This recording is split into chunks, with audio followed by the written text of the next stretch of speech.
Akkam jirtu daawwattoota keenya kun yuutuubii keessan yeroo hundumaa qophii bashannansiisuuf bohaarsisoon irratti isiniif darbudha. Maarree qophiin akkasii akkasiniin dabarre yoo barbaaddan ammumaa kaasaatii sabiskiraayib godhaa.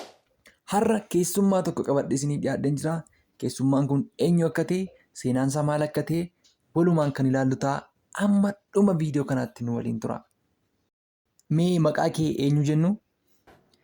Maqaan koo Faarfataa Solomoon Alamuu Galataan jedhama. Maqaa ta'e qabdaa jedhani. Mee abbaa Solomoon maqaan Solomoon maal ture duratti?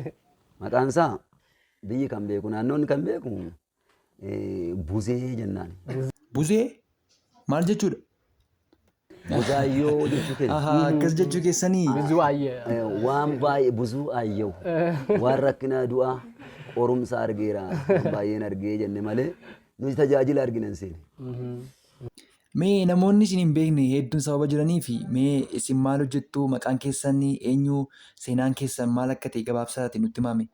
Amma gaaffiin gaafatamee fi ani akkamitti maal hojjettaa eenyu isinii isa naan jedhu kana ani maatii gooftaa beeku keessatti dhaladhe abbaa koo gooftaa fudhatanii innaan alu kanuma waaqeffatanittan dhaladhe guddadhe kwaaree faarfattoota wajjin utuman tajaajilu gara mana dhaabbachuutti dhufe. Qabeenya mee maal fa'aa qabdu? Lafa qabaa, buna qabaa, gaagura dammaa kana nan qabaa. Tole abbaa Solomoon isinitti deebina. Solomoon abbaan kee eessatti guddate? Abbaan koo waldaa makeetti guddate. Waldaa keetti guddate hin faarfataas ture. Kennaa faarfannaa qabaa. Meeshaa durii, meeshaa aadaa masiinqoodhaan faarfataa ture. Oo abbaa Solomoon faarfataa turtan moo isin? Mee akkamitti akka faarfannaa jalqabdan nutti himame? Namni waaqayyoo tokko raajiin naannoo keenyaa namni gooftaa tokko galgala isaa dhufeetu akkana jedhe. Maal jedhe? Anis ati ittiin qottu kana miti kan inni si barbaade. Ati kan qottu laasaa kooti. Siif sanyii kee maasaa koottan baafadha siin jedha waaqayyo gooftaan. Ani kanatti sin barbaanne naan jedhe. Isa booda mee maal gootan? Amma gaa waaqayyo faarfataa na godhuu barbaade laata jedheetani. Kiraara bitadhee. Ahaa faarfannaadhaaf jettanii kiraara bitattanii faarfannaa moo isinii dhufa ture faarfannaan immoo yeroo sana? Faarfannaan nan barreessa yoo hin jedhe naa ta'uu didaa. Sanaan booddee kiraara koo achi kaa'ee ani hojii koosa guyyaatti immoo ba'e. Kiraara keessan lafa keessanii hojii guyyaa jalqabdan jechuudha. Isa booda mee maaltu ta'e? Gaafan galgala galu kiraara kootti kanneesni nama. Maqaa Yesuusiin. Maal akkamittiin kiraara ganama keessanitti galgala kan isitti nam'ee bula? Kun immoo waa qaba. Nama hin kadhachiifne isin yookaan ofii keessanii irratti hin kadhanne? Namni waaqayyoo tokko immoo dhufee kadhateetu afaan haaraa dubbate. Waaqayyo kana naan jedhe. Ani kanaan booddee damman sin godhaa. Mana kee lixeera ani. Amma damma isa kana eenyumtuun tuffatu sichi. Waan namni tuffatu miti. Kanaaf ani mana keettan gala mana kee lixa mana keen seena siin jedhe waaqayyo. Waa namatti tola dhugaa. Mee isinitti deebina abbaa Solomoon. Solomoon mee seenaa tokko tokko qabda jedhani mee seenaa kee kana nutti himuu dandeessaa? Seenaa tokko nan qaba. Muka tokkotu nu gajjallaa jira ture gudeelcha wayii. Gudeelchi kuni namni kamumtuu utuu dhufee ilaale. Muki sun gara manaatti jigama jedhama otoo hin taane gara lagaatti jigaa jedhama. Mukichi roggeerra jira. Dameen isaa hundumtuu immoo asii gadee galee jira. Kana booddee garuu maatiin ollaan achi turaniitu sana booddee dhanna dhiqaa wanti jedhamu jira. Booddee deebina gaa jedhaniitu akka baadiyyaatti yaadaa kanatu jira. Booddee deebina dhee dhufan. Booddee deebina dhanii nagaatti dhaamanii deemanii naannaa sa'aatii 8 gara 9 gaafa ta'uu jedhama. Obboloonni kee warra hangafaa si bira turan moo yeroo sana? Obboloonni koo warra hangafaa horii bira taa'u. Manicha keessa eenyu fa'aa ture? Ana maazirii koo faazirii kootu turani manicha keessa. Sana booda maaltu ta'e? Sana booda guyyaan makana muki kun otoo mana keessa taa'aa jiru faaziriin koo dhaga'e sagalee mukichaa jiguusaa jechuudha. Sagalee isaa dhagee gaafa garii ba'u mukichi dhufeera. Mukichi dhufee gaafa manarra ga'u keera bakka sadarkaa dhumaadha waan ta'eef. Abbaan kee gaafa gadi ba'anii sagalee mukaa sana dhaga'anii gaafa gadi ba'anii mukichi manarra ga'uusaa eegga arganii isaniin baqannee moo manichatti ol deebi'an isin fuudhuudhaaf jedhanii? Yoonni haadha manaa koo fi mucaa kana gatee deeme baran jiraadhu hundumaa sammuu koo na tuqaafa natti yaadannu kanaaf waluma faana duuna hidheetu gara manichaatti ol deebi'a. Abbaa gaarii dhugaa. Isa booda isin baasuudhaaf yaalanii turanii achi keessaa manicha keessaa. Kana booda abbaan koo maazirii koo fana walitti qabee alatti baasuudhaaf yaalee ture. Mukichi tun jigin manicha keessaa baatanii daftanii. Utuma inni yaalaa jiru mukti hundumtuu dhufeera. Garuu kan si ajaa'ibu mukti guddaan sun utoo dhufee hin jigin dura fiixee mukaarraa fiixee mukichi gudeelchadha bakka utumaan guutuutti gudeelcha guddaadha. Fiixee isaarraa muka baallaa qabu tokkotu dursee lafa keessa gadi seene. Kee bu'eetu bukkee gar tokkootiin manittii qaba. Muki hundumtuu gaafa jigee dhufu mana hunda ishee gadi fixeetu muki inni dura baallaan gadi seene sun lafa nuti itti oollu qofa iddoo nuti itti oollu qofa ol qabee dhaabe achi jalatti kufnee hafnee jechuudha. Hojii waaqayyoo dinqiidha dhugaa. Waaqayyoo isin oolcheef galannaa ta'u. Isa booda namoonni naannoo sana jiraatan immoo dhufanii achi keessaa isin baasan moo maaltu ta'eere? Sana booddee namoonni baadiyyaadhaa walitti dhidhiyaatu gamaa gamanaa iyyaa dhufanii. Isin of hin barre moo yeroo sana? Gara daqiiqaa 30 of wallaallee turree jedhanii sana booddee achi keessaa dhufanii nu baasanii utuma isaan jajjabeessanii ammas immoo wanti tokko mudata. Gaddata jalqabaa keessattuu jirtanii ammas wanta biraatu uumame moo? Maaloo inni immoo? Innis maa inni gara sa'aatii 11:12 gaafa ga'u anaan lubbuun na keessaa baate. Lubbuu suma ittiin du'an moo? Du'uma isa du'aa jechuudha. Amma sa'aatii 12tti ni eegani kan wanti kun karaa 11dha 12 irratti ni eegani tokko irratti ni eegani lama irratti ni eegani sadii irratti ni eegani afur irratti ni eegani umtuun dhabame. Sana booddee abbaan koo waan tokko murteeffate. Akkam taarree abbaan keessa booda? Yookaan qoricha dhugu. Yookaan balleessuudhaaf. Yookaan biyyaa badu. Utuu isaan kana murteeffachaa jiranii waaqayyo waan tokko godhe. Namni dhaabatee gaddaa garuu abbaan koo hafuura qulqulluudhaan guutan. Utuma namni dhaabatee gadduu moo? Isa booda maaltu ta'e reeme? Sana booddee utuu nan hin beekin humna na dhiibu tokkotu tureedhe. Humni na dhiibu suni gara keettidha. Gara keetti immoo gaafa na dhiibu kobocha tokkotu afaan kee keessa ture naan jedhe. Gaaf sana isa si keessaa akkan baasuuf na abboomaa jedhee gaafan isa si keessaa baasu kaatee ati lubbuutti deebitee amma haadha keetii qabattee naan jedhee. Waa dhugaa seenaa ajaa'ibaati kun dhugaa waaqayyoof galannaa ta'u siinis waaqayyoo lubbuu kee oolcheera. Mee abbaa Solomoon kanatti du'i yeroo baay'eetti deddeebitee marmaarteetti mee isin immoo maal jettu mee? Si'a isa duraa malee si'a sadii si'a lama akka inni du'u isa sana malee si'a lama ajjeese galaafadheera si'a lamaan sun gooftaan du'aa kaase. Isa Solomoon jedhu kana malee ammas du'a kan biraa moo? Ajjeesee akka Solomoon du'u barbaadeera. Tole boo mee maal godhe immoo seexanichi? Si'a tokko makiinaa ittiin garagalee. Makiinaatu ittiin galagalee? Akkamittiin? Namatu barbaada dhufe. Dheeraa dhufanii fudhatu gaama. Waggaa naannoo waggaa 5 ga'e. Tajaajilaaf barbaadannaa dhufan inni iddoo horii qabata. Tole isa booda maal gootarree? Barbaacha dhaqe tajaajilicha qabadhe. Inni na faana dhaqe. Otoo ni barbaadu iddoo ijoollee wajjin utaalee taphata. Qabeenya geeddumaa horii keessaa fuunee itti ergina hojii waaqayyo. Iddoo ijoollee taphatu. Kanaan isaa biyyoo bichaa ta'e kana dhaqee fuudhee. Namichi immoo na riifata har'a jira tajaajilaan kun. Dafeen galaa maaloo fudhadheen galaa dhee. Amma innaa karaa dhumnu makiinaan nutti dhufte makiinaan ittiin hojjetan wayi. Achumaan maaloo nama kana yaalaa riifataa lafa fagootti gala. Itti dukkanaa mucaa xinnoo bu'ee deema. Maaloo lubutiin jedheen. Namichi tole jedhe. Yeroo inni tole jedhee akkana nu butu makiinaan randa xinnoo akkana randa wayiitti ennaa dhaqxu ofirra garagalte. Yaa waaqayyo akkam taatarreesin? Of wallaalle. Solomoon akkam ta'e yeroos Salamoon immoo gommaa jala gale. gommaa jala galee gommaatu irra beemoo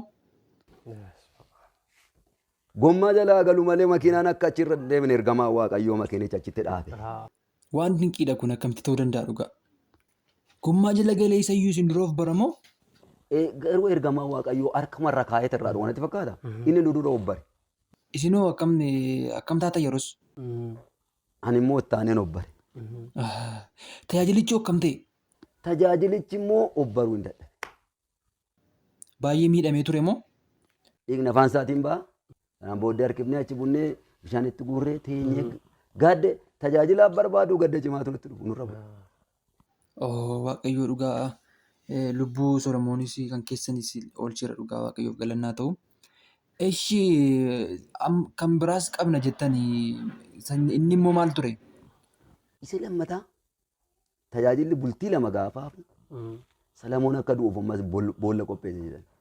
Maaliin jedhaman seexanni kun maali lubbuu Solomoon balleessuuf baay'ee mara tattaaffatte jechuudha. Mee maal goote immoo boolla qopheessiti? Saakilii taphatu jaalata xinnoodha waan ta'eef waggaa innaan sana waggaa 6 ta'e. Saakilii otoo inni taphatu saakilii irraa akka inni kufee du'uuf boolla qopheesse. Xinnuma tokko otoo taphatu mucaan inni jaalatu waan inni tajaajiluuf hin jaalatu kusaatti saakilii irra taa'ee jedhee mucaan kun. Saakilii irra naa taa'u mucaan saakilii irraa kufe. Kufee miidhame moore? Garaasaa kana saakiliin hin tarsaase akka inni du'utti asii kaasee iddoo naannaa kanaa kaasee hin tarsee. Isin biran turre yeroo sana? Hiyyi xinnoo tokko naannaa kun kaadhame. Yeroo dhaxxanii miira akkamii isinitti dhaga'ame ree? Sanaan booddeenaan kaadhe dhaqu dhiigni lafa jiru akkanaan of wallaalu na godhe. Mee maal gootarree murtoo akkamii murteeffattan sa'aatii sanatti? Innaan garaasaa laalu tarsa. Achi lafaa fuudheen gateettii kootti baadhee lafa sa'aatii tokkoon kaadhe. Kaadhee otuman kaadhuu namni motoraan na duuba deemu. Isin dhiisee darbe mooree moo dhaabsifattarree? Ennaan dhufuun bakka dabarsuun dhooba namicha. Mucaa kana na jala laafee amma bakka duudhaaf waan xiqqoo tafe. Morma isaa kuffiseera bakka. Mormi isaa akkana jedha irraa bakka keessaa ba'uu kaateetti. Dhiigni dhumeera. Mucichi namichichis baay'ee waan naa gaddeef ilmoo waan ta'eef motoricha na kaa'ee nan kaadhe. Yeroo mana yaalaa geessan maaltu ta'e? Ennaa mana yaalaa nuti geenyu daqiiqaa muraasa wayii tafe. Daftanii ogeessa fayyaa argattaniire? Baay'ee ammallee utuu hin galateeffatiin namani bira dabarre nama Viil jedhamu yeroo namicha ogeessa mana yaalaa sun dafii dhama'ee namaatii guddaa godhee akkanaa yaalamu godhe. Jalqaba tajaajilli guyyaa lamaaf gaafa hafuu wanti kun nu mudate jettanii erga saakilii irraa kufee mana yaalaatti immoo gulukoosni irra dhaabbate booda tajaajila sana deemee hirmaate moo akkam ta'e Solomoon? Namni mucaa dhukkubsatu madaafu akka inni deemu godhu akkanumatti dhaqiitii achi gahiitii deebiin jedhee. Akkamanumatti garaa baqaffatee moo akkamittiin? Inuma tajaajile. Dhaqna isaa sanarra madazzajaa kaa'ee. Tajaajilee magalee akkasumatti? Tajaajila sanas hin tajaajile. Guyyaa otoo hodhaan irra jiru waaqayyoon tajaajilee gale. Amma har'aatti seexanni takkaan ni ta'e. Yoo taa'uyyuu baate immoo mo'ichi keenya. Ameen. Dhugaa kun seenaa ajaa'ibaati. Dhugaa waaqayyoo lubbuu mucaa keessanii oolcheera. Galanni isaaf haa ta'u. Mee Solomoon ati immoo dhumarratti waan dubbattu qabdaa mee? Akkamittiin gara faarfannaa faarfachuutti dhufte? Bulii 5 natti deebi'ee na naasisa ture. Maaltu si naasisa? Na wareera bakka baay'ee mawoosa inni wareeruu sirna qaba baay'ee wareera. Maal agartee wareertaa? Nama fakkaatu garuu nama miti. Wayyaa adii uffatu galaana irra deemu galaanni gadi isaaniin fudhatu. Heddummina qabu. Isaan gaalkan kan akka kanan hin baannanuu fi kanan ka'ee maatii koo jeequu fi natti dhufu. Kottuu yeroo faarfannaa ga'e wajjin faarfannaa naan jedhu. Ati kaatimaa wajjin hin faarfanne risaati sanatti. Bakka umurii daa'imummaadha waan ta'eef umtuu naan galuu baay'ee bakka ka'ee nan iyya bakka waan natti dhufaa waan jiraniif. Gaafa obboleessa keetti himte mayoo obboleessi kee maal siin jedhe? Ajaa'ibsiifateetu dhaqee faaziritti hima. Isa booda faaziriin kee maal siin jedharree gaafa dhaga'an? Mee jedhe mee obboleessa keetti himte naan jennaanan jedheefi. Maal siin jedharree? Biilla isaa raasaa akkas biilla isaa raaseetu ajaa'ibsiifatee madhiise. baay'ee kan si ajaa'ibu wayyaa adii namoonni uffatan kun fuulli isaanii himimmaaniif badaanatti mul'atu ture. Faarfannaa kana gaafa faarfatan himimmaaniin dhabeettaa faarfannicha kan faarfatanii. Mee faarfannichi maal ture? Faarfannicha mee raanuu jechuu dandeessaa? Lafaaf samiin uume Waaqayyoo nama komii mataa barruusaatti daaba baatee harka boottifata. Namni Waaqa isaa goomsuuf hafe gowwummaatti jal'inaa mana isaa kaawwatee baaduu waasaa. Egaa maaliif yaa Waaqayyoo furmaanni keenya isaa dhabee jajjallatee fayyaa laataa jireenyi keenya. Maali malli keenya Egaa maaliif yaa Waaqayyoo furmaanni keenya isaa dhabee jajjallatee fayyaa laataa jireenyi keenya. maali malli keenya. Waaw, faarfannaa ajaa'ibaati dhugaa. Mee mudannoo qabdu keessaa mee tokko nutti mee gabaabsiiti. Mudannoo hedduu nan qaba. Keessumaa mudannoo koo keessaa kan hin daganne tajaajilaa waldaa isaatti naaf firuu ka'e tokkotu tajaajila biyya biraa wajjin hin turre. Akkuma amala keetii faazarii kee wajjin deemte moore? Akka tasaa gaaf sana faazariin baay'ee dhukkubsachuudhaan kan ka'e na fuudhee deemuu hin dandeenye. Qofaa deemte moore moo eenyus si fuudhee deeme? Sana booddee mucaa ollaa koo tokkotu jira. Dirqama immoo sagantichaaf waan hin qabneef mucaa ollaa koo tokko motora qaba. Isatti na kenneetu bakka dhaqiiti bakka akkana naa geessi. Mucaan motora hojjetudha waan ta'eef hin beeka naannaa ishee. Achi geessiitii yoo isaan itti naa kenneedhaan. Mucaan immoo iddoo waldaa beekamoo? Mucaan immoo motora oofa malee motoranyaadha malee waa'ee chirchii keessaa waan beeku hin qabu. Warri waldaa sanaa si beeku? Tajaajilicha bichaatu na beeka waldaa sana keessa. Isatu siin simate kaa erga deemtee booda? Inni immoo tajaajilaan biraa Finfinnee irraa dhufaa irraa magaalaa shanan irraa dhaqee nu fuudhuu dhaqe. Namni yeroo deemte namni si simate hin jirure? Nama simachuu waan jedhan hin beeku kaan. Jiru yoo namni kottas taa'inaan jedha achi taa'u qofadha. Yeroo deemte eessa teessere? Ijoollee gidduun taa'a. Sagantaa lakkoo qabadheen dhaqee ijoollee gidduu taa'e. Akkamittiin gara madirakiitti achi baate reeti?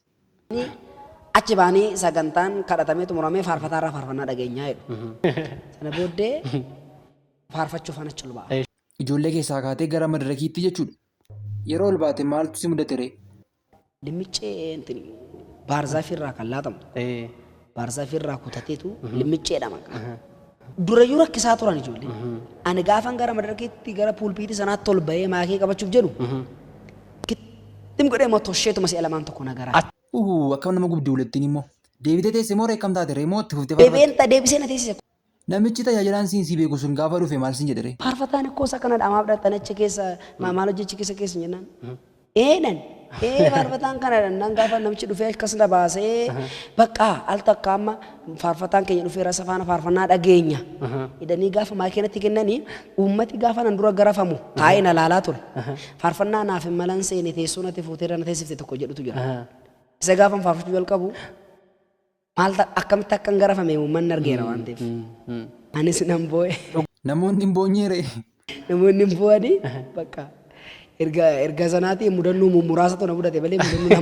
Waaw, dhugaa mudannoo baay'ee ajaa'ibsiisoo qabda dhugaa namatti tola. Egaa daawwattoota keenya qophii keenya har'a Solomooniif Abbaasaa wajjin taasisne xumurree jirra.